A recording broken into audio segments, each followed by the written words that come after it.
अस्सलाम वालेकुम, मैं हूं मुक़सिद और आप देख रहे हैं अदालत न्यूज़। जैसा कि आप सब जानते हैं कि पाकिस्तान 14 अगस्त 1947 को हमारे वजूद में आया।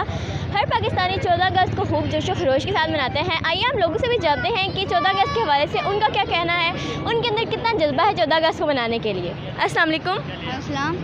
क्या लेने आए हैं आप यहाँ पे? मैं यहाँ कपड़े लेने आया हूँ। आप तो आप क्या कहते हैं कि 14 अगस्त इंसान को किस तरह मनानी चाहिए, क्योंकि ये हमारे लिए एक कौमी दिन है। ये हमारे लिए कौमी दिन है, ये हमें अब से मनानी चाहिए। 14 अगस्त का जो है सामान हमारे पास लगा है, बड़े जोश व खरोश से लोग जो है ख़रीद रहे हैं इसको। और पिछली बार से जो है ना इस बार माशाल्लाह से बड़ा अच्छा जो है ना मतलब लोगों का रुझान है। हर चीज़ को जो है ना मतलब वो देख रहे हैं कि ये चीज़ जो है ना मतलब ख़रीदने में मसरूफ़ है, ख़रीदारी कर रहे हैं। हमारे पास इस वक्त आप देखें बैक साइड पे कपड़े भी लगे हुए हैं। अस्सलाम वालेकुम। वालेकुम सलाम। आप यहाँ पे क्या लेने आए हैं? 14 अगस्त का सामान।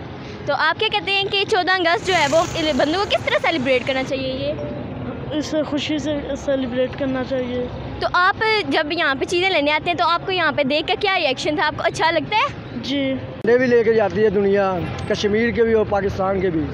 काम चल रहा है 14 अगस्त के हवाले से, इस बार तो ज़्यादा लोगों में जोश है। जी जी बिल्कुल, बहुत जोश है माशाल्लाह। झंडे बनवाते हैं लोग। हम इनसे भी पूछते हैं कि इनका कारोबार किस तरह चल रहा है। इनके पास भी बहुत सारी वैरायटी भी मौजूद है। अस्सलाम वालेकुम। वालेकुम बेटा, क्या हाल है? अल्हम्दुलिल्लाह मैं ठीक हूँ। अंकल आपका कारोबार कैसा चल रहा है? देखा आपके पास बहुत सारी चीज़ें भी है मुख्तलिफ। अल्लाह का शुक्र है बेटा, बहुत अच्छा कारोबार चल रहा है। बहुत लोग एंजॉय कर रहे हैं 14 अगस्त को।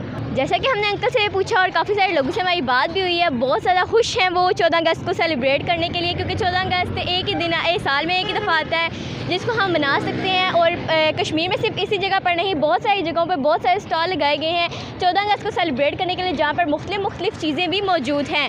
कश्मीर में पाकिस्तान के झंडे के साथ साथ कश्मीर का झंडा भी लोग अपने घरों में लगा रहे हैं ताकि हम 14 अगस्त को खूब जोश व खरोश के साथ मना सकें। इसी के साथ मुझे दीजिए इजाज़त। अल्लाह हाफिज़।